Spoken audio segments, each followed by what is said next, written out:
Bonjour tout le monde, Jacques-Antoine, numéro de téléphone 438-390-6246. Je ne sais pas si je devrais inviter des gens à regarder ça. Je vais vous dire franchement, possible que oui, possible que non. Je vais tout simplement essayer de voir. Ah non, j'y vais comme ça, puis on verra ce qu'il y en est. Ça va pouvoir être quand même public. Ça, c'est ce qui s'est passé, une conversation aujourd'hui avec nos institutions ici. Vous allez les reconnaître et on verra exactement ce qu'il y en est de ça. Donc, on y va immédiatement. Bonjour tout le monde, aujourd'hui le 17 septembre 2025. Il est 14h40, mercredi. Donc, j'enregistre l'émission de Gilles Bélanger avec Patrice Lagacé, raté à la SAA. C'est à la radio. Frustré, dit Gilles Bélanger. Puis on va l'entendre les vertes et les pommes. Écoutez bien ça. Jacques-Antoine, 438-390-6246. Et ces gens-là, là, je me rends compte que c'est déjà tout orchestré d'avance, ces gaspillages d'argent-là. Surtout, actuellement, le fameux projet du ministère de la Santé, avec Christian Dubé, il appelle ça... Salut Yann. S, comme tu pourras partager si tu veux, M. Yann. F comme François, A-R-H, CIFAR. Et CIFAR, actuellement, est rendu à 212 millions de dépenses. Ça ressemble à la SAC-CLIC. Mais ils ont seulement 12% de projets effectués. C'est encore pour la cybersécurité et le numérique, mais dans le ministère de la Santé publique. Et le budget de CIFAR était de 430 millions. Imaginez-vous, 212 millions, 12%. Il reste encore, c'est pas compliqué, 88%. Ça, c'est des travaux effectués, 12%. Pas compliqué, ça fait dur en esprit. Et M. Gilles Lagacé, qui a quand même toute une feuille de route. Là. Donc, je n'ai pas expliqué, mais le 12%, c'est 12% des travaux effectués. Ça a coûté 212 millions. Il reste 88% des travaux à effectuer, puis il reste en liquide 218 millions. Alors que pour 12% des travaux effectués, ça a coûté 212 millions. Il reste 218 millions pour 88% des travaux à effectuer qui ne sont pas faits. Donc, si vous faites une comparaison avec la SAC-CLIC, ça, je vais vous dire franchement, c'est si fort, c'est attaché au ministère de la Santé publique ici. Donc, n'oubliez pas que François Legault, c'est un économiste. Il s'occupe rien que de ça. Parce que M. Martin Koskinen, qui est son bras droit, si vous voulez, c'est lui qui s'occupe des ministères. C'est pas François Legault, il l'a envoyé directement à Denis Galland. Puis lui, François Legault, c'est le mandant de Denis Galland. François Legault, c'est le boss de Denis Galland. Et Denis Galland, de la commission Galland, se trouve à interroger son boss dans ce dossier-là. Tu peux pas avoir plus grand conflit d'intérêt, plus grand conflit d'intérêt que ça se peut pas. À moins d'être complètement malade, il faut comprendre que le boss, qui est Louis Legault, qui est François Legault, est interrogé par celui qui paye, qui a nommé, qu'on appelle son mandataire. Donc, François Legault, c'est un mandant. Les gens connaissent pas ça. Un mandant, ben, c'est un boss. Puis un mandataire, ça, c'est un employé du boss.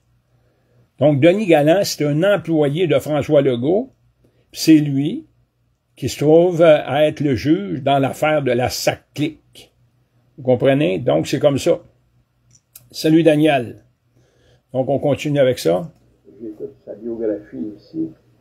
Je vais vous dire franchement, il a soulevé la question d'immunité. Et l'immunité au Québec, ça n'existe plus.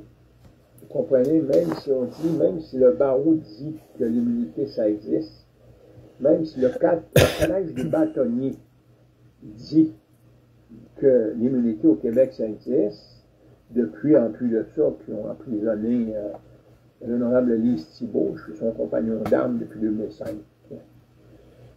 Peu importe, tu n'es pas obligé d'être avocat pour être compagnon d'armes de quelqu'un. D'être lieutenant-gouverneur, si le lieutenant-gouverneur a confiance en toi. Et je vais vous dire franchement qu'elle pourrait mettre toute sa confiance en moi. Il n'y a pas de problème là-dessus.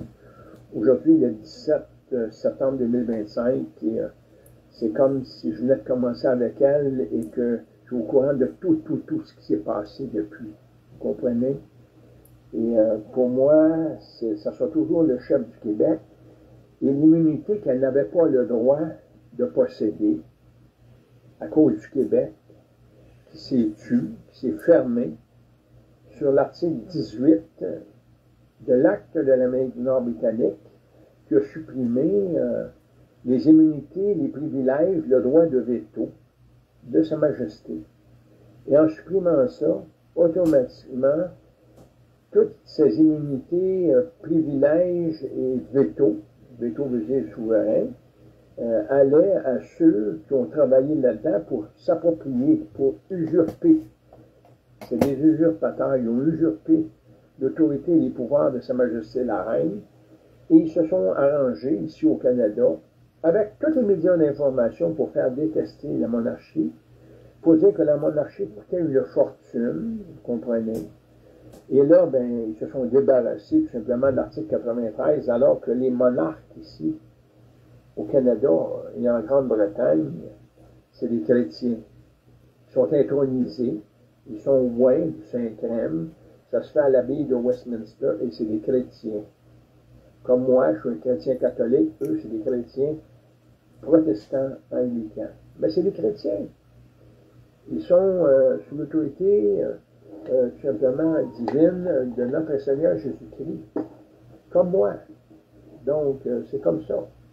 N'oubliez pas qu'un protestant qui ne croit pas à la Vierge Marie, c'est pas parce qu'il ne croit pas à la Vierge Marie qu'il n'a pas le droit de prier la Vierge Marie. Puis seuls les protestants ne sont pas obligés de le dire. Vous comprenez? Ils peuvent être chez eux, dans leur résidence, et lire leur chapelet, ou tout simplement le réciter, avec des bons livres et tout ce que vous voulez. Et il n'y aura jamais de problème avec ça. Donc, ce qui est arrivé, ben moi, dans ma situation, bonjour Dominique. présentement l'authentification gouvernementale. Et l'authentification gouvernementale, le gouvernement n'a pas besoin de ça. Parce que j'ai lu ce qui se passait avec l'authentification gouvernementale, grosso modo, et il ne touche pas du tout au certificat de naissance du directeur de l'État civil, ni à l'enregistrement de déclaration de naissance, qui se trouve appartenir, si on veut, au service de l'accès à l'information et de la propriété intellectuelle du gouvernement, du ministère de la Santé publique. Donc, nous sommes des objets des choses, nous sommes des propriétés intellectuelles du gouvernement. Nous sommes, même si vous ne voulez pas le croire, nous sommes ça. Je vais, pour vous le confirmer d'avance, là, dans le registre des entreprises du Québec, il y a une entreprise qui porte le nom, tout écrit en lettres majuscules. Le nom, c'est le suivant. Le nom du registraire. Et le nom du registraire, c'est le ministre de la Justice, Simon Jolin Barrette.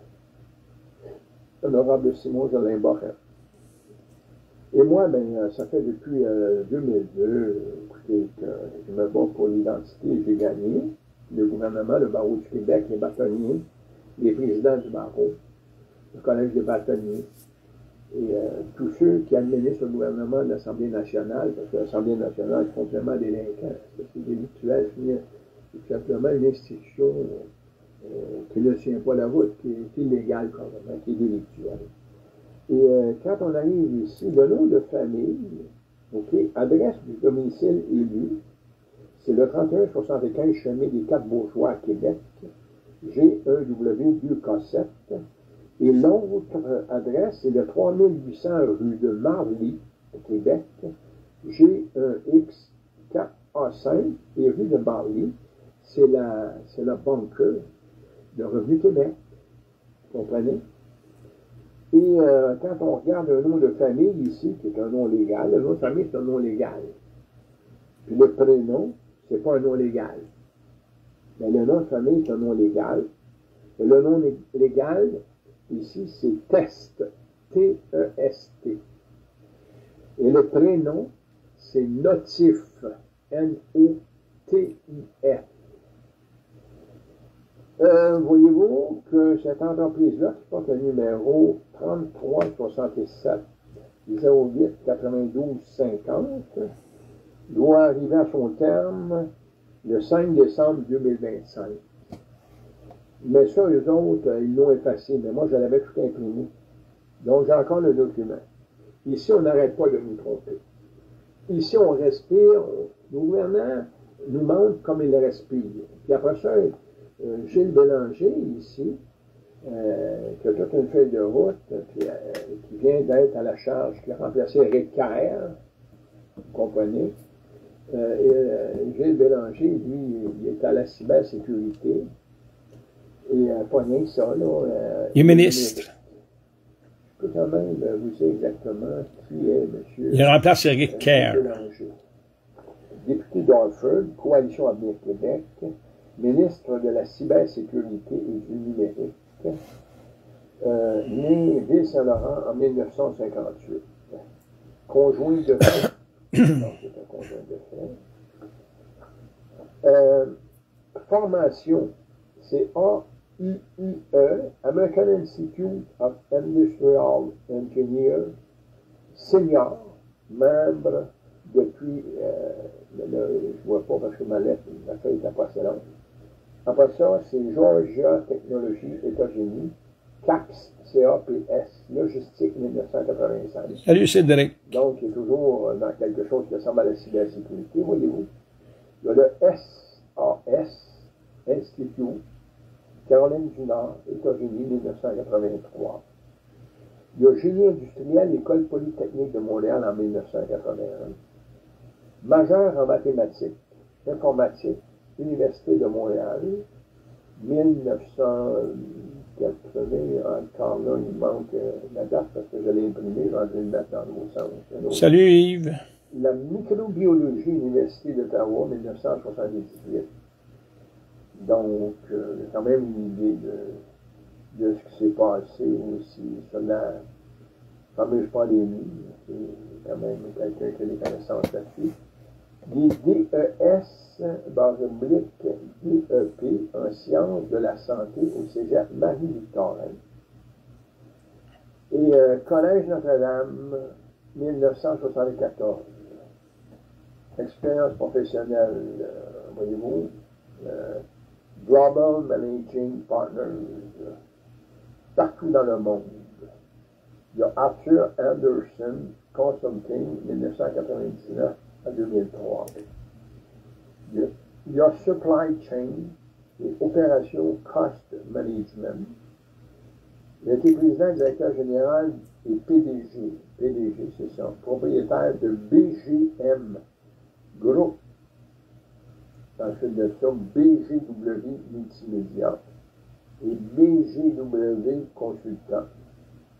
Puis Certified Management Consultant, Cooper and Lybrand, 1983-1985. Donc, OK, ça c'est quand même, il a fait ses expériences dans ce milieu-là. Il a eu le prix OMER en 2017, personnalité de l'année en 2016, mérite Estrier en 2016, Advisory Board Global de 500, Fondation Christian Vachon, OK, un CA 2010-2018, directeur général et membre du CA, projet École Montessori à Mégogne. 5e secondaire, 250 élèves, 2008 à 2015. Hero Ironman européen Championship Rock, Germany, en 2007 ici. Et il y en a un autre aussi, 12 Ironmans longue distance. PDG, ILOT, Innovation, HUB, Innovation Magog, quartier technologique. Et Carrefour Santé Globale Magog, complexe de santé globale. Donc, ça se trouve à être sur une feuille de route à peu près sur laquelle on peut quand même se référer. Mais quand on arrive sur cette fameuse entreprise ici, le nom du registraire, ça c'est pas rassurant parce que moi j'ai gagné. Et il y a quelqu'un qui a protégé ça. C'est au 2000-600 rue de la Gauchetière ouest à Montréal. H3B4L8 Canada. Donc, je vais vous dire franchement, il y a différentes choses qui se passent ici. Et là, si on regarde le nom de famille, c'est 10 registres, sans lettres majuscules. Il y a 10 à côté, écrit avec registre, sans espace. Le prénom, c'est 10 entreprises. Donc, date de début de la charge, c'est 2012-10-25. L'administrateur, 3800 rue de Marly à Québec. Donc, c'est remis Québec. Puis, tous les administrateurs sont au 3800 rue de Marly, puis c'est tous des noms comme ça. Il y en a 1, 2, 3, 4, 5, 6, 7, 8. Donc, les administrateurs principaux. Et puis, ils ont un code d'activité économique. Rue des Quatre-Bourgeois, c'est le code d'activité économique 8650. OK? Puis l'adresse, c'est 3175 Chemin des Quatre-Bourgeois à Québec. G1W2K7, Canada. Cabinet privé de médecins, de chirurgiens, de dentistes ou de pharmaciens. C'est le code d'activité économique 8650. Ils ont un salon de bronzage aussi là-dedans. Le code d'activité économique, c'est le 9715, qui est le code d'activité économique. L'autre ici, élevage de vaches laitières. Le code d'activité économique, c'est 0111. L'adresse, c'est le 3800 rue de Marly à Québec, G1X 4A5, Canada. Ensuite de ça, il y en a un autre ici, constructeurs, promoteurs et entrepreneurs généraux. Le code d'activité économique, c'est 4000. Son adresse, c'est le 3175 Chemin des Quatre-Bourgeois, Québec. G1W2K7, Canada.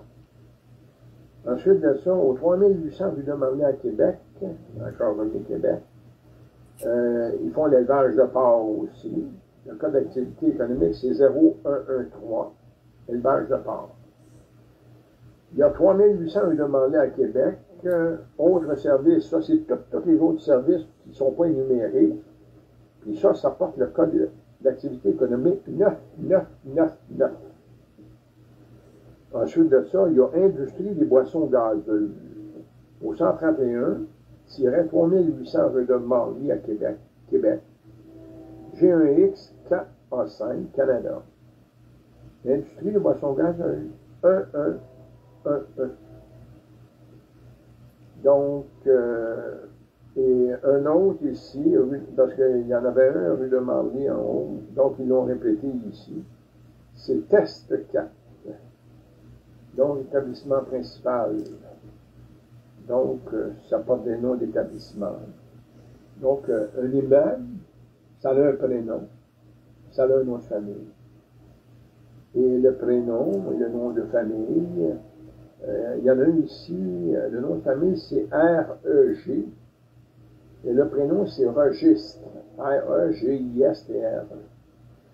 Ça, c'est le dirigeant principal.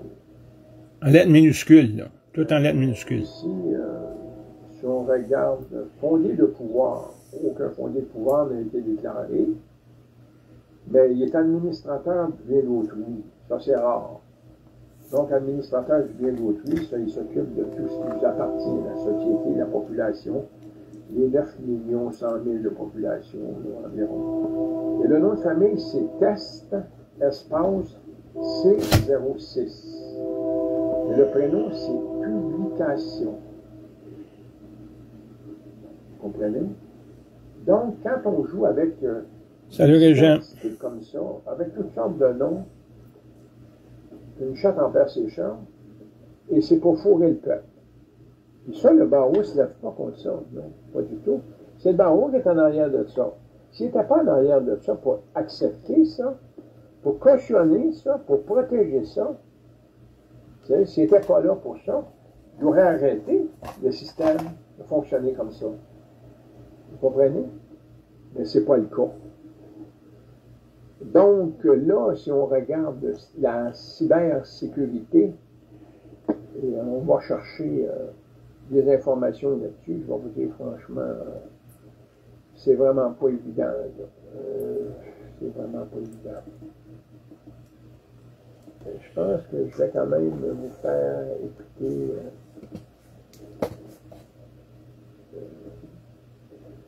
on va écouter l'enregistrement. On va faire écouter l'enregistrement en question. Et on verra ensuite. Allons-y. Gilles Bélanger, le nouveau ministre de la cybersécurité et du numérique dans le gouvernement Legault. Et la semaine passée, il y a eu cette première crise pour M. Bélanger, appelons ça comme ça, quand il y a des serveurs qui ont été paralysés à la société d'État. Et M. Bélanger avait dit que c'était la faute de Microsoft. Il est avec nous. M. Bélanger, bonjour. Bon matin, M. Lagacé. Bien, enchanté, c'est la première fois que je vous rencontre, M. Bélanger. C'est le 13 mai 2025 à 8h05. On va écouter ce que vous avez dit quand il y a eu cette crise-là informatique qui a paralysé toutes les succursales de la SAC. Ça n'a rien à voir avec le secteur. C'est chez Microsoft. Microsoft Azure qui héberge la solution secrète. OK. M. Bélanger, vous avez dit que c'était la faute de Microsoft. On a appris que c'était un peu beaucoup la faute de la SAC, finalement. Ben, je ne pense pas avoir utilisé le mot faute, là. J'ai utilisé des lignes qui venaient de la haute direction de la SAC, le mercredi matin. Moi, j'ai suivi à partir de la panne du mardi jusqu'au mercredi matin. J'ai demandé des lignes. J'ai eu ça du ministère du Transport qui avait reçu de la SAC. Donc, la problématique était chez Microsoft.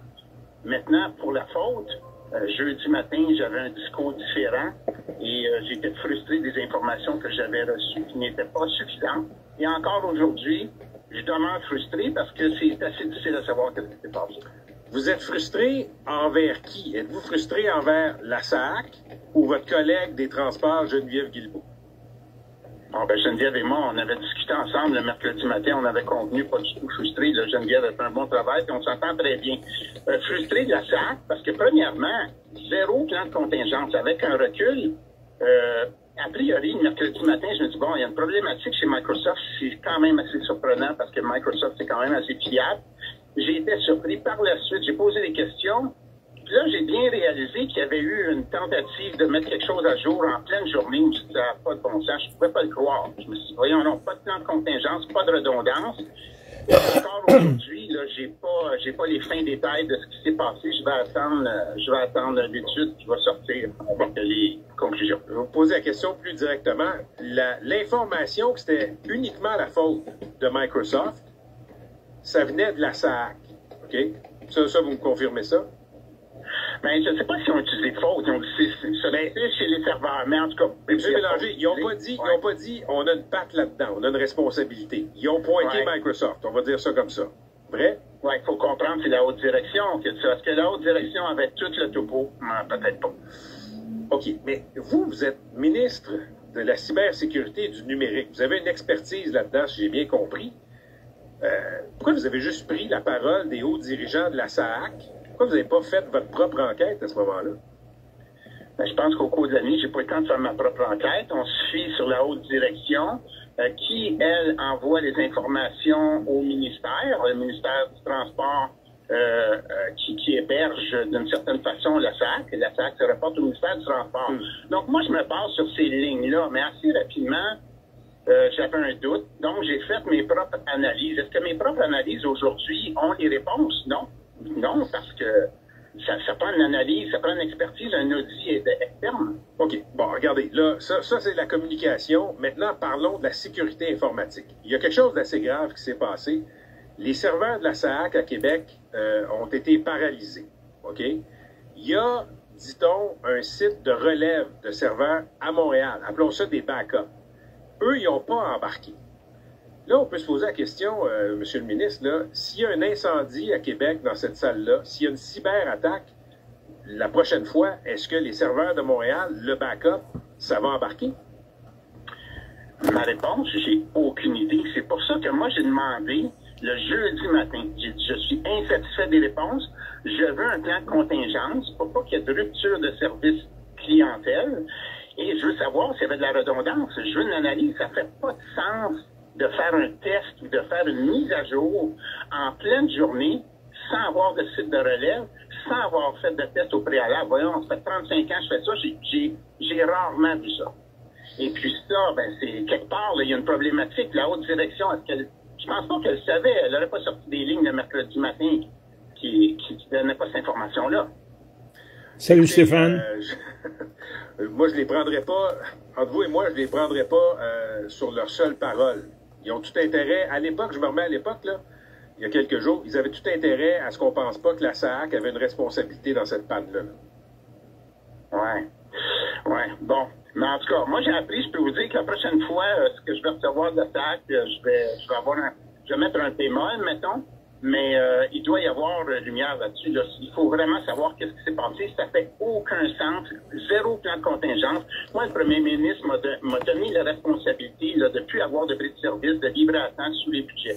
J'ai 209 projets qui sont en exécution. Bien, justement, je veux qu'on parle de ça. Livrer sous les budgets.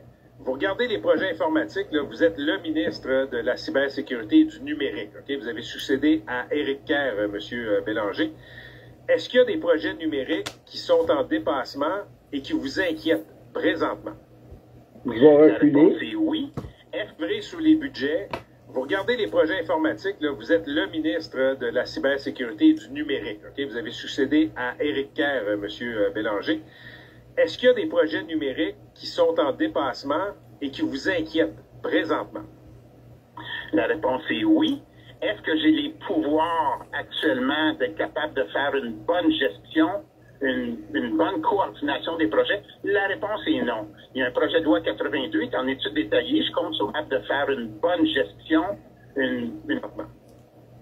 La réponse est oui. Est-ce que j'ai les pouvoirs actuellement d'être capable de faire une bonne gestion, une bonne coordination des projets? La réponse est non. Il y a un projet de loi 88 en études détaillées. Je compte sur les oppositions pour collaborer pour adopter le plus rapidement possible ce projet de loi-là qui va donner des outils pour avoir... Okay, vous avez succédé à Éric Kerr, M. Bélanger. Est-ce qu'il y a des projets numériques qui sont en dépassement Je le répète. qui vous inquiètent présentement? La réponse est oui. Est-ce que j'ai les pouvoirs actuellement d'être capable de faire une bonne gestion, une bonne coordination des projets? La réponse est non. Il y a un projet de loi 88 en études détaillées. Je compte sur les oppositions pour collaborer pour adopter le plus rapidement possible ce projet de loi-là qui va donner des outils pour avoir une meilleure gestion. Parlez-moi du système d'information des finances de l'approvisionnement et des ressources humaines. C'est à Santé Québec, le projet CIFAR. Les indicateurs sont au rouge. Je vais faire répéter. Parlez-moi de ce projet-là. Mais les indicateurs. Parlez-moi du système d'information des finances de l'approvisionnement et des ressources humaines. C'est à Santé Québec, le projet CIFAR. Les indicateurs sont au rouge. Parlez-moi de ce projet-là. Mais les indicateurs sont au rouge. Je préfère une analyse, puis laissez-moi encore quelques semaines, puis je vais pouvoir arriver avec plus d'informations. Mais pour le moment, c'est en analyse. Je travaille en collaboration avec mon collègue Christian Dubé et Santé Québec et le ministère du Numérique. Selon le tableau de bord, on dit que le montant autorisé est de 430 millions. Ça, c'est le budget. Et le tableau en analyse, je travaille en collaboration avec mon collègue Christian Dubé et Santé Québec et le ministère du Numérique. Selon le tableau de bord, on dit que le montant autorisé est de 430 millions. Ça, c'est le budget. On serait déjà à près de la moitié, 212 millions. pour seulement 12 du projet complété. Je Si on suit répète, la courbe des coûts de CIFAR, monsieur, Avec mon collègue Christian Dubé et Santé Québec et le ministère du numérique. selon le tableau de bord, on dit que le montant autorisé est de 430 millions. Ça, c'est le budget. On serait déjà à près de la moitié, 212 millions, pour seulement 12 du projet complété. donc il y a 88 Si on suit la courbe des coûts de CIFAR, Qui est pas monsieur complété. Bélanger, il y a 88 des travaux qui ne sont pas effectués. Ils sont rendus à 212 millions de dollars déjà de dépenser sur 430 millions. Avec 12 Seulement des travaux. 12% du projet. Donc 430 millions. Vous comprenez?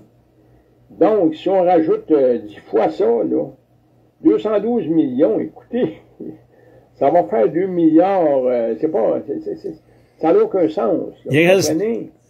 Donc, on continue. Il reste on va arriver à 218 1 milliard millions rapidement. pour 88 des travaux à faire. D'analyser ces informations-là, de voir s'il y a un plan de redressement possible et de le faire en collaboration avec mes Mais collègues. restons sur les faits. Moi, je me fie au tableau de bord du gouvernement des dépassements de coûts de CIFAR, là, Santé Québec. Si je fais une règle de 3, on va arriver à 1 milliard rapidement. Vrai ou faux? Oui, si c'est linéaire, là, on va arriver à 1 milliard, mais c'est pour ça que c'est en rouge. C'est pour ça qu'il y a un plan d'action. Ça change rien. Ça fait Ça corrige rien, le rouge. C'est Québec. Si je fais une règle de 3, on va arriver à 1 milliard rapidement. Vrai ou faux? Oui, si c'est linéaire, là, on va arriver à 1 milliard, mais c'est pour ça que c'est en rouge. C'est pour ça qu'il y a un plan d'action. change rien. Ça fait 60 quelques jours que je suis là. CIFAR, c'est un projet que je suis depuis une trentaine de jours. Et il y a des travaux qui se font pour voir quel est le plan B au niveau du CIFAR. Pas rassurant. Ah non. Ben, c'est pas rassurant. Sur 209 projets, il y a des projets qui sont en dessous des budgets. J'ai peut-être 5-6 projets qui sont en lumière rouge. Il y a d'autres projets qui sont en vert ou en jaune. Est-ce qu'ils devraient être en rouge? Moi, j'appelle ça des projets comme un melon d'eau, là où lorsqu'on tranche, c'est rouge à l'intérieur. Donc, je fais ces analyses-là, puis je suis rigoureux. Un melon d'eau. Je comprends que c'est pas de votre faute, là. Ils sont en lumière rouge. Il y a d'autres projets qui sont en vert ou en jaune. Est-ce qu'ils devraient être en rouge? Moi, j'appelle ça des projets comme un melon d'eau, là où lorsqu'on tranche, oui, c'est rouge à oui, l'intérieur. Donc, je fais ces analyses-là, puis je suis rigoureux. Écoutez bien ça. Je comprends que c'est pas de votre faute, là. Mais C'est pas la faute. Ben, je suis imputable, là. Je suis imputable. Et puis, je m'assure que les budgets vont être livrés à temps. C'est d'où, là, où lorsqu'on tranche, c'est rouge à l'intérieur. Donc, je fais ces Il est pas analyses-là, imputable. puis je suis rigoureux. Mais regardez, je comprends que c'est pas de votre faute, là. Mais C'est pas la faute. Ben, je suis imputable, là. Je suis Non, imputable. c'est pas vrai. Il n'y a Et pas puis, imputable. je m'assure que les budgets vont être livrés à temps. si vous êtes imputé, Il n'est pas imputable. Quelqu'un qui est imputable, c'est Lise Thibault. Puis la royauté a des milliards de dollars. Il était capable, elle, de s'approprier tout simplement le montant en question, puis demander à Lise Thibault de descendre à Londres et d'expliquer tout ce qui s'est passé. Pas l'affaire comme la commission Charbonneau puis la commission Galland, où le mandant, c'est le premier ministre, puis le mandataire, c'est c'est le juge qui interroge le premier ministre. Écoutez, L'employé du premier ministre. imbécile à notre goût. Qui était mandant de Franck Charbonneau? Qui était le mandant de Franck Charbonneau? Jean C'était Charest. Jean Charest. Pas compliqué. Mais il n'a jamais comparu. Là, lui ici, ben, qui est le mandant? Charest, Lui, il a Couillard, comparu, Marois. il a témoigné. François Legault était le mandant, il était le patron, il est le patron de Denis Galland, du juge de la commission Galland. Il n'y a pas à faire là du tout. Il n'y a pas Conflit de partialité. d'intérêt. C'est du conflit d'intérêt. C'est des milliards de dollars. Et quand que j'ai écouté, moi, son témoignage, François Legault, lui, il donne sa responsabilité à M. Koskinen, à Martin Koskinen, ça fait 20 ans qu'il le connaît. Lui, il s'occupe de tous les ministères au complet. Legault, lui, il s'occupe seulement de l'économie. Rien que de Non, l'économie, juste de l'économie. Puis regardez où on est rendu dans l'économie. C'est pas de l'économie, ça, du gaspillage à la sac. C'est pas de l'économie, ça, dans le fameux programme si fort du ministère de la Santé publique qui sont en train de parler. Ça ne fait pas partie de l'économie, ça? Qu'on ne parle pas ici d'économie, vous comprenez? Ça, je vais faire écouter François Legault. ça. C'est pas compliqué, ça dure 10 minutes. Je vais faire écouter ça, justement, publiquement, puis on va voir ce que ça va donner. Donc, je continue. Là, vous regardez le projet CIFAR, là. 12 de complété, on est déjà à moitié ou presque là, du budget de 430 millions. Si ça se poursuit, vous me l'avez dit, là, on va atteindre 1 milliard rapidement. Avez-vous le pouvoir, comme ministre de la cybersécurité et du numérique, de dire c'est terminé, on arrête, on met ça sur la glace? Non, pas pour l'instant. Vous n'avez pas ce pouvoir-là. On dépense. Non, non, ça se fait pas. On dépense. Non, Éric Kerr ne l'avait pas, je ne l'ai pas plus. On a le projet de loi 82.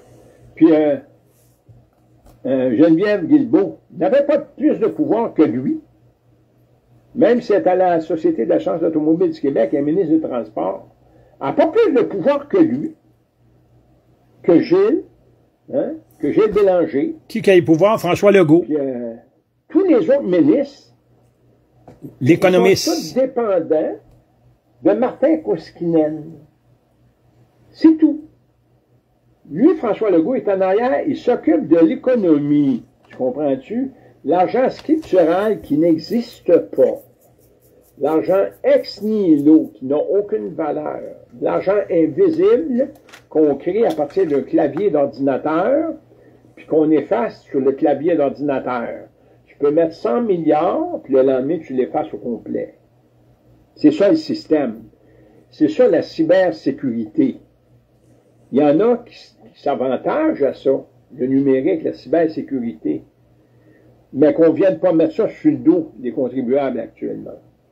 Et quand on dit que vous devez vous authentifier gouvernemental, là, donc le service d'authentification gouvernementale, il invite tout le monde à ça, alors que c'est le gouvernement qui va déterminer votre identité au peuple naturel qui n'est pas titulaire de droit, qui n'est pas assujetti à l'obligation des débiteurs, qui n'a pas le droit, tout simplement, de signer au nom à la place et pour le compte de la personnalité juridique qu'il possède en vertu de l'article 1 du Code civil. Il n'a pas le droit de prêter serment non plus.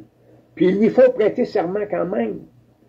Et quand il prête serment, quand il signe, il devient une chose. C'est la page 559, c'est ça, 559 du Code civil 1964-1965, l'article 383. Nous sommes des meubles vifs qui se déplacent comme des animaux. Ça n'a pas changé. C'est toujours pareil. Que tu sois milliardaire, multimilliardaire, multimilliardaire, nous sommes des choses, ces gens-là sont accrochés à Satan. C'est tout. C'est pas plus compliqué que ça. L'argent n'existe pas. Donc, il y a quelque chose qui ne fonctionne pas. Il va falloir ramener le bon Dieu au Canada, au Québec, entre autres. Ici, je vais vous dire franchement, si c'était pas Wolfe qui aurait gagné ici, si Wolfe avait perdu ses plans d'Abraham, ça serait l'enfer ici, Québec. L'enfer, carrément l'enfer. Ça serait un bordel ici. On continue. Il y a diverses choses qui vont aller de l'avant. Et puis, ça va me donner plus de pouvoir. Mais l'idée, c'est pas d'avoir un ministre qui cancelle un projet d'un autre ministre, là. Il faut que ça se fasse en collaboration entre les deux. Non, mais après avoir vécu le traumatisme de Saclay, on aurait pensé qu'il y aurait déjà des pare-feux pour empêcher des dépassements de coûts de centaines de millions, M. le ministre. Ouais, ben, moi, je veux m'assurer qu'il y a des pare-feux, là. En 60 jours, là, j'avance à vitesse grand V, là, je vous confirme, là. Et puis, il y a des choses qui vont se faire au cours des prochaines semaines. Et puis, moi, je veux m'assurer qu'il n'y a pas de bris de service au niveau des citoyens. Il y a 209 projets. Je veux qu'ils soient livrés à temps, sous les budgets. Si fort, c'est pas quelque chose qui se finit en juin, là. Il y a quand même, je sais pas qu'il y a une grande marge de manœuvre. On a quand même du temps pour être capable de remettre ce projet-là sur les rails. On est rendu au mois de septembre. Écoutez, c'est la grâce qu'on souhaite. Septembre aujourd'hui. M. Bélanger, merci de nous avoir parlé aujourd'hui. Merci, M. Lagacé. Bonne journée. Gilles Bélanger, ministre de la Sécurité, cybersécurité du numérique dans le gouvernement. S'il parle, là, je répète, 12 du projet, on est au début. Le budget de 430 millions, on est déjà à 212 millions. Si la tendance se maintient, ça va être plus gros que ça clique. Plus gros que ça clique. Au virage numérique, mais là, c'est à son tour. Il y a d'autres choses qui s'en viennent, là. Des témoins, tu l'as dit, ça a commencé sur le coup de 14 heures. Ils témoignent donc depuis seulement une soixantaine de minutes au total. Puis il avait visiblement très hâte de livrer sa version des faits. Il dit d'ailleurs qu'il a l'intention de déconstruire plusieurs amalgames qui ont été faits devant la commission. C'est ce qu'il a dit déjà d'entrée de jeu lors de son témoignage.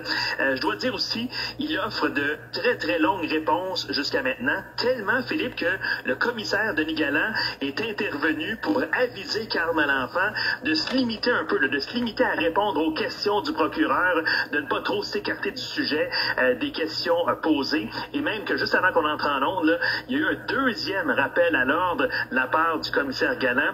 Il a dit à ce témoin-là, Carl Malenfant, il lui a dit de ne pas tenter d'interpréter les questions, de fournir simplement des réponses factuelles. Il a même dit, je le cite, le procureur vous pose des questions, vous répondez, puis moi, je vais faire les liens. C'était sur un ton très insistant, je te dirais. Donc déjà, on voit que le commissaire Denis Galland ne veut pas que Carl Malenfant parle dans toutes sortes d'explications à ne plus finir. Il peut être dangereux que ce témoignage-là pour le gouvernement sera quand même très très long. On savait, Philippe, que ce serait long, mais on en a la preuve maintenant. Pourquoi? Premièrement, parce qu'il offre de très longues réponses, mais aussi parce que le procureur, écoute bien ça, a déposé d'un seul coup tantôt un bloc de 591 documents. 591, c'est énorme quand on sait que pour les 73 témoins précédents, 73 témoins, on a utilisé 1047 documents au total. Donc, 591 documents, presque 600 qui seront utilisés uniquement pour Carl Malenfant. Donc, ce sera très, très long, c'est certain. Non. OK. Alors, attends, j'ai peut-être un extrait, c'est vrai, avant qu'on passe à d'autres choses. Donc, oui, 60 minutes de témoignage jusqu'à maintenant, mais Carl Malenfant qui a commencé, évidemment, on n'est pas encore entré dans le vif du sujet, là, ça va durer des jours, ce témoignage-là, mais il a commencé par parler de son parcours académique, son parcours professionnel, puis il a raconté aussi comment, via une firme de chasseurs de tête, il a été recruté, embauché à la SAC en 2013, que c'est l'ancienne PDG Nathalie Tremblay qui l'a embauché. Lui ne cherchait pas un emploi, dit-il, là, j'étais très bien, j'étais installé à Montréal, je voulais pas déménager à Québec, mais il dit, je me suis fait prendre au piège à la suite du processus. Je te laisse entendre un extrait, justement, du témoignage de Carl Malenfant. Bon, rien de bien d'autre que pourra, parce que moi, je suis bien là, dans ma vie. Puis je suis à Montréal, puis c'est pas dans ma tête de déménager. Puis aussi que je m'étais dit qu'après Hydro-Québec, que je retournerais plus dans l'entreprise publique. OK, ça, pour moi, j'avais des cicatrices de la chose publique. Alors, je dis non, je suis mieux dans le privé, puis je vais rester dans le privé. Mais finalement, comme je dis, après discussion avec Mme Tremblay, longuement, on s'est serré une poignée de main. Oui, et le monsieur m'a dit, bon, moi, ça fit. J'ai dit, moi aussi, ça marche, je me sens confortable. Fait qu'on s'est donné une bonne minute, elle m'a dit, tu me donnes 5 ans. J'ai dit, oui, je vais te donner 5 ans. Vous allez voir, oui, je te donne 5 ans ne sera pas anodin dans la personne que je suis. OK. Alors, je dis, oui, je te donne 5 ans. OK. Philippe, la Madame Tremblay dont il parle, évidemment, c'est l'ancienne PDG de la SAAQ, là, Nathalie Tremblay, qui a continué de livrer sa version des faits ce matin. Elle l'a complété également. Et d'ailleurs, elle refuse toujours de blâmer Carl Malenfant pour le fiasco du virage numérique. Oui, on sait que ces deux-là travaillaient, disons, de manière très étroite, en étroite collaboration. Puis, malgré tout ce qui a été dit, Philippe, depuis des semaines à la Commission Galland, tout ce qui a été dit au sujet des actions de Carl Malenfant dans la gestion du virage numérique, eh bien, Nathalie Tremblay, elle refuse toujours de le blâmer pour quoi que ce soit. Elle a même dit aujourd'hui, 2 fois plutôt qu'une, qu'elle avait pleinement confiance en lui lorsqu'elle a quitté pour la retraite. Et ça, c'était environ 1 an avant le déploiement catastrophique de la plateforme SACLIC. Donc oui, elle avait confiance, mais tu vas l'entendre dans l'extrait suivant, Nathalie Tremblay, elle pourrait peut-être changer d'avis au sujet de la confiance là, au cours des prochains mois. Au moment où j'ai quitté pour la retraite, j'avais confiance en Carl Malenfant. Avec ce que j'entends, avec ce que je lis, depuis le dépôt du rapport du vérificateur général, donc bien avant le début des auditions, avec ce que j'entends, ce que je lis, je n'ai pas le recul nécessaire pour répondre à cette question. J'ai besoin de prendre du recul, j'ai besoin de faire la part des choses, j'ai besoin de continuer de suivre vos travaux pour être en mesure de changer cette réponse s'il y a lieu. Donc, aujourd'hui, avec ce que l'état dans lequel je suis aujourd'hui, ma réponse demeure qu'au 14 janvier 2022, lorsque j'ai quitté pour la retraite, j'avais confiance en Carl Malenfant. Et Philippe, on va compléter avec un autre extrait là, de Mme Tremblay. Elle est devenue très émotive à la fin de son témoignage. Absolument, parce qu'elle a trouvé ça très difficile de voir le chaos provoqué par le lancement de la plateforme SACLIC. Elle avait été très impliquée dans la planification de ce gros projet-là. Elle était à la retraite, comme je te dis, depuis 1 an quand il y a eu ce lancement catastrophique. Donc, pour elle, de voir les énormes files d'attente, les problèmes informatiques, ça l'a beaucoup touchée. Elle a versé quelques larmes, même pendant son témoignage. Je te laisse entendre un extrait. Je suis tombée en bas de ma chaise. J'étais toute seule dans ma cuisine, là, avec mon conjoint et mon chien. Puis j'ai dit, mais veux-tu bien me dire qu'est-ce qui vient de se passer là? Et je me faisais interpeller dans la rue par mes voisins qui me disaient, mon Dieu, tu dois être contente d'être partie. Et ça me faisait pleurer parce que j'aurais donc voulu aller les aider. Puis je pouvais pas à cause de la fonction que j'ai occupée. Et j'ai trouvé ça tellement difficile. Quand je vous ai dit hier que la SAC, c'était mon bébé, là, j'ai pas inventé ça, là, pour le témoignage d'hier, là. Et de voir cette difficulté-là dans laquelle l'équipe était. Mais j'ai trouvé ça extrêmement difficile. Très particulier, Philippe, hein, comme témoignage? Oui, absolument. Vraiment, elle était très émotive. Elle était très confiante à la barre des témoins, elle aussi. Mais en même temps, on l'a vu là, sur 2 jours et demi, on a compris qu'il y a beaucoup de choses où elle a, disons, laissé passer certaines choses. Elle n'a pas vu certaines choses. Elle dit qu'elle n'a pas posé suffisamment de questions. Il faudra voir comment le commissaire Galland va apprécier l'entièreté de ce témoignage-là pour ses recommandations finales. OK. Philippe, le témoignage de Carl Malenfant se poursuit là, au cours du reste de l'après-midi?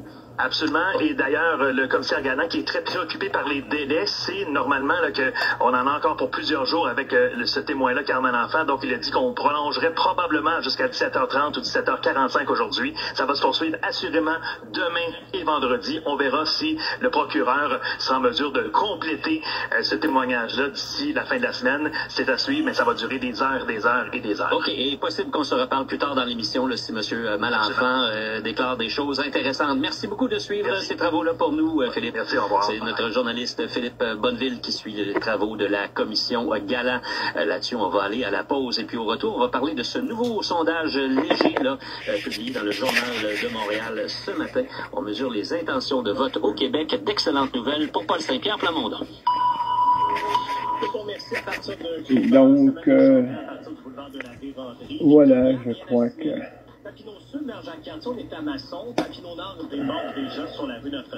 Je crois qu'on a pas mal.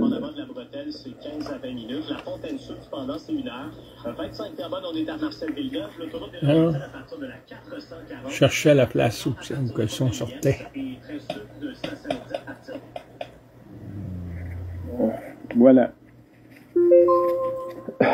Donc, il est exactement 15h25. Mercredi le 17 septembre 2025.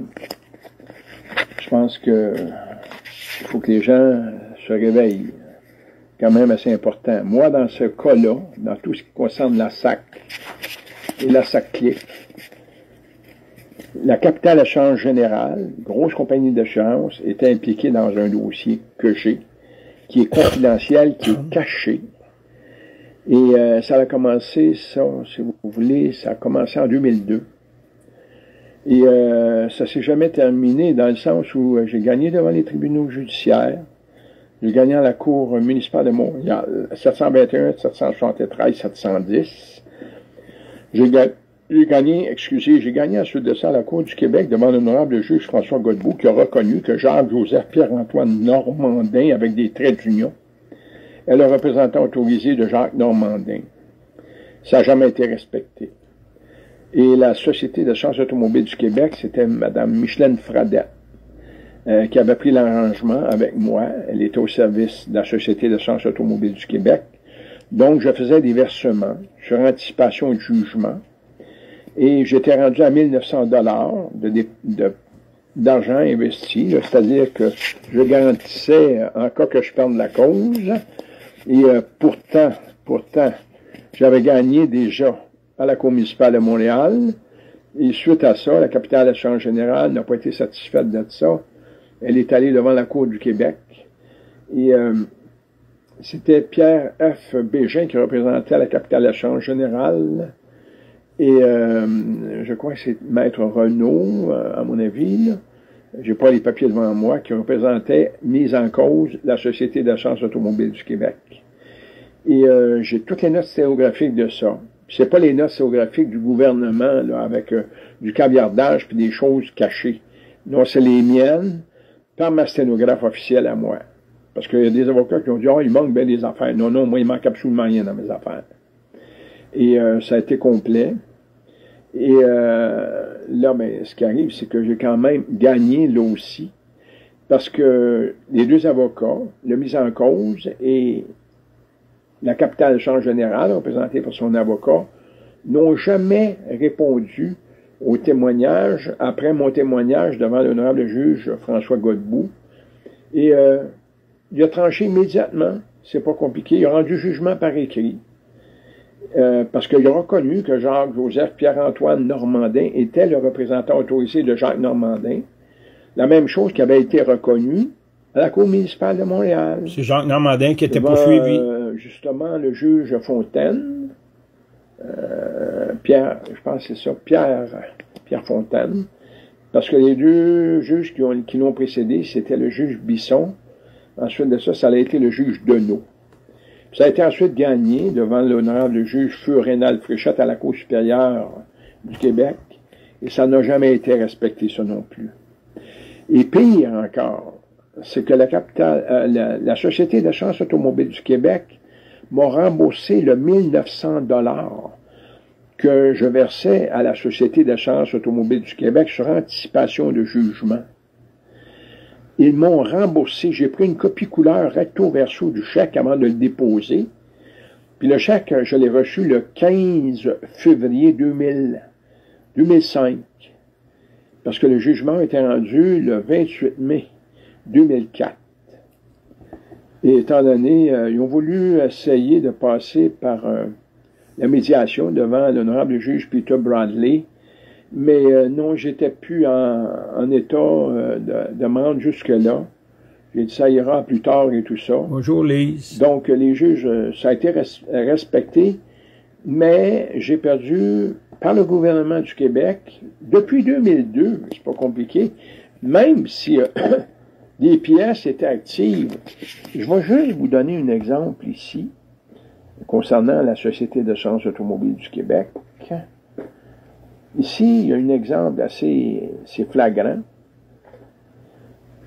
dans lequel le permis de conduire, vous comprenez, en 2002, OK, le 20 du 9e mois, le 20 septembre 2002, le numéro de permis de conduire N6555-130651-05 avait comme référence sur le permis, donc les lettres, les caractères qui ont en bas, là, en référence, c'était PCSV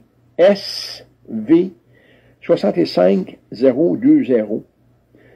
Puis ça, c'est 2002 09 20. Donc, le 20 du 9e mois 2002. Et imaginez-vous que le 13, OK, en 2007, on était en 2002, donc 5 ans plus tard, 2007 06 13, qui est la date de naissance, qui va avec N6555 13 06 51. C'était plus le même numéro de référence. C'était le numéro PC 5Q 66QGF.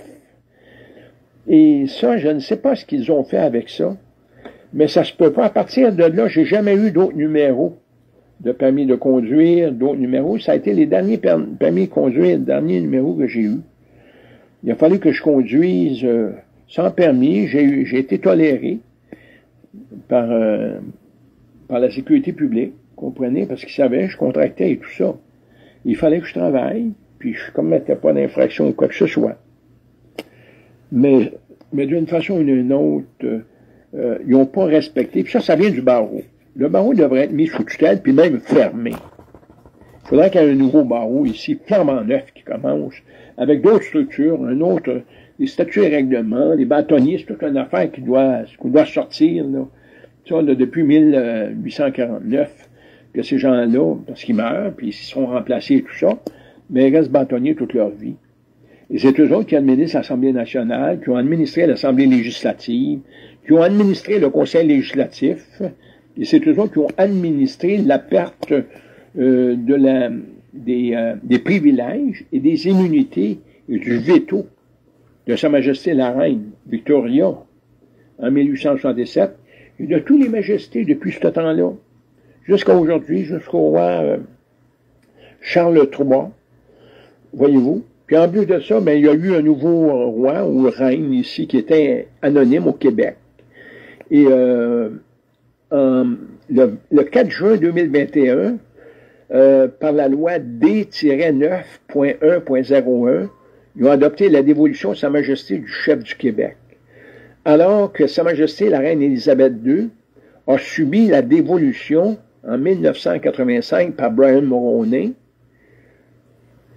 par la loi P1, chapitre P1, article 2, qui dit que la dévolution de la couronne n'a pas pour effet d'interrompre ou de dissoudre le Parlement, lequel continue à fonctionner comme s'il n'y avait jamais eu de dévolution de la couronne, comme s'il n'y avait jamais eu de gouverneur général ou quoi que ce soit. Puis imaginez-vous que c'est Jeanne Sauvé, qui était gouverneur général, qui a sanctionné cette loi-là pour perdre carrément sa fonction.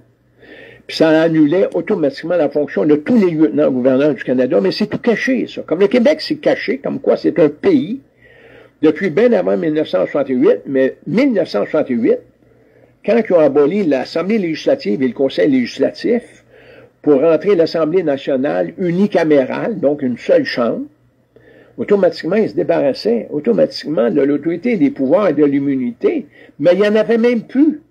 Le lieutenant-gouverneur, malgré tout, il n'y avait même plus de ça. Là. Il n'y avait pas eu le rapatriement non plus. Élise Thibault, mais le 4 juin, pas le 4 juin, mais le 25 février 2016, ils l'ont rentré en prison. Ils l'ont mis en prison. Elle a comparu devant la Cour du Québec, qui date de 1988, qui est complètement anticonstitutionnelle, puis elle a passé devant le juge, attendez un peu, Carole Saint-Cyr. Le juge Carole Saint-Cyr. Comprenez-vous? Et lui, il devait être au courant de tout ça.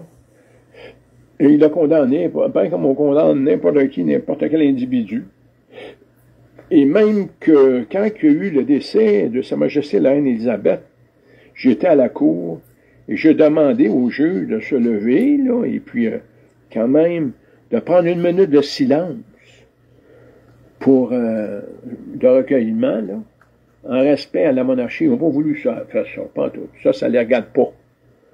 Donc, voyez-vous où on est rendu. Et pourtant, c'est des gens qui sont baptisés, ça.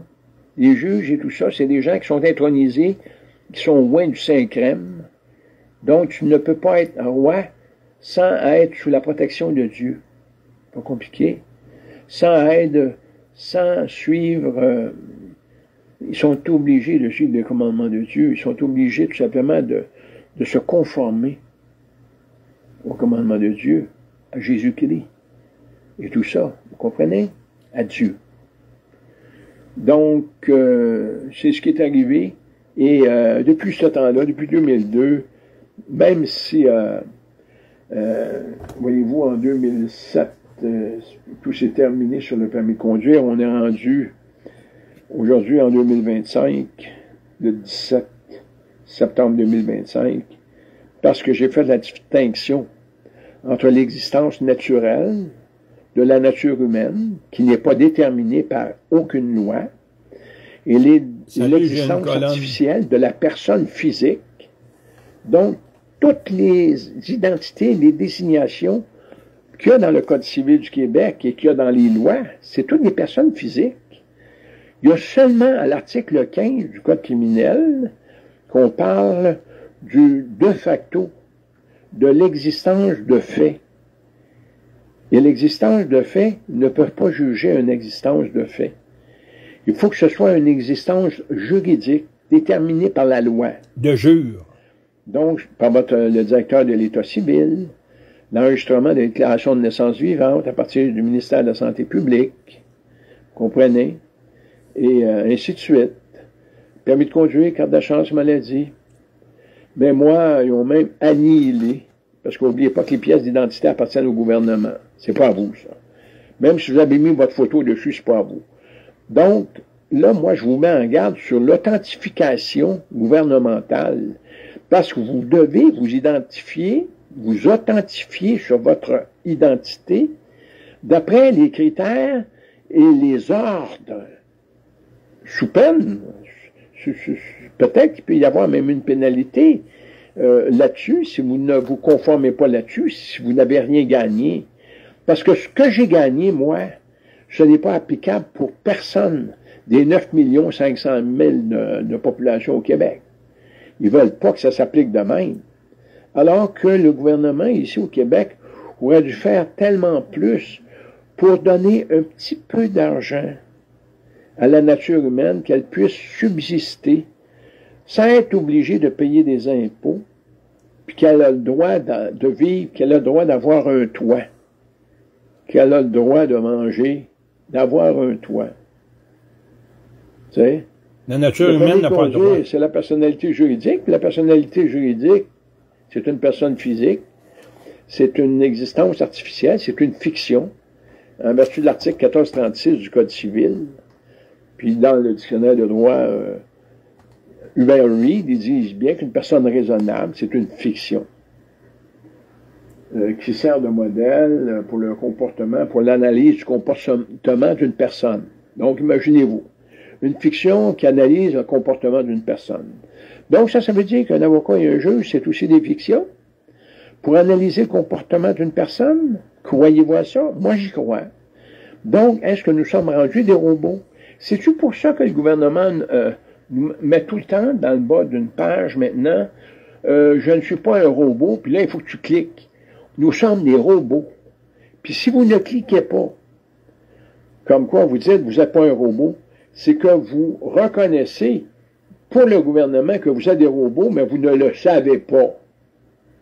C'est tellement croche, c'est tellement trompeur, c'est tellement mensonger, c'est tellement calculé, c'est pas compliqué. Quand on dit, vous faites une analyse, quoi que ce soit, une reconnaissance quelconque, vous remplissez un document. Donc, et quand vous avez rempli le document, mais là, il faut que vous prouviez que vous n'êtes pas un robot. Je vais aller ici voir. Attendez un petit peu. Il va y avoir un formulaire ici. Mais d'une façon ou d'une autre. Oui, ça ici. Le service d'authentification du Québec, là.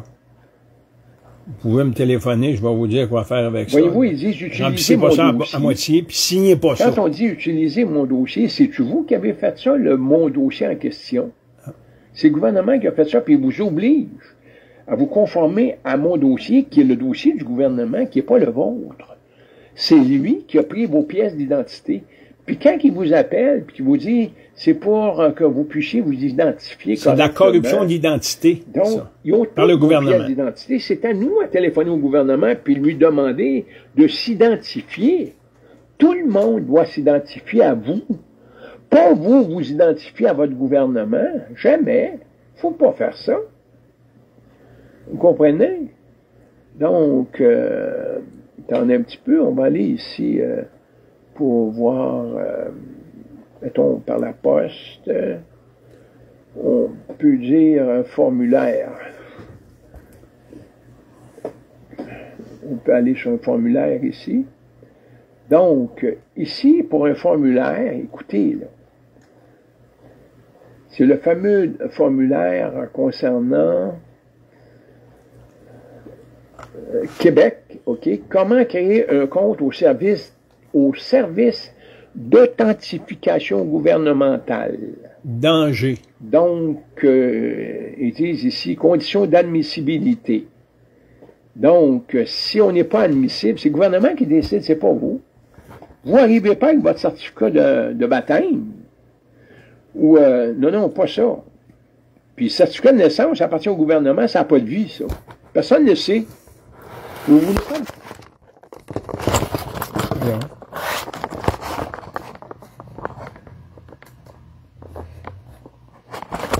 Donc, on va continuer comme ça.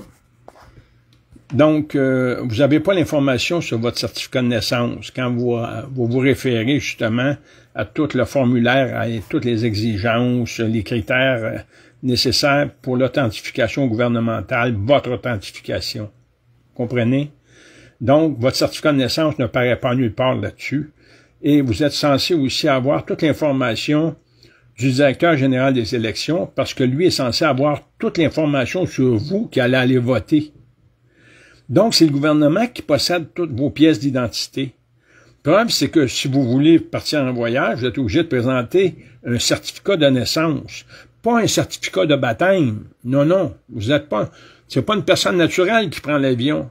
C'est une personne artificielle. Un certificat de naissance, c'est une personne artificielle qui est fondée sur l'enregistrement de déclaration de naissance vivante. C'est un pléonasme. Parce qu'une naissance, c'est supposé d'être vivant. Alors qu'ils ont rajouté vivant parce que c'est pas vivant. C'est une naissance inanimée. L'article 374, 383, 384 du Code civil du Bas-Canada, qui est aussi dans le Code civil du Québec de 1964-1965, à la page 559. C'est la chosification. Souvenez-vous de ça. Donc, je pense que j'en ai assez dit. Je vais aller dire mon chapelet. Il y a déjà 15 minutes de fait sur mon chapelet. Donc, Jacques-Antoine, 438-390-6246. Je termine là-dessus. Et à la bonne heure.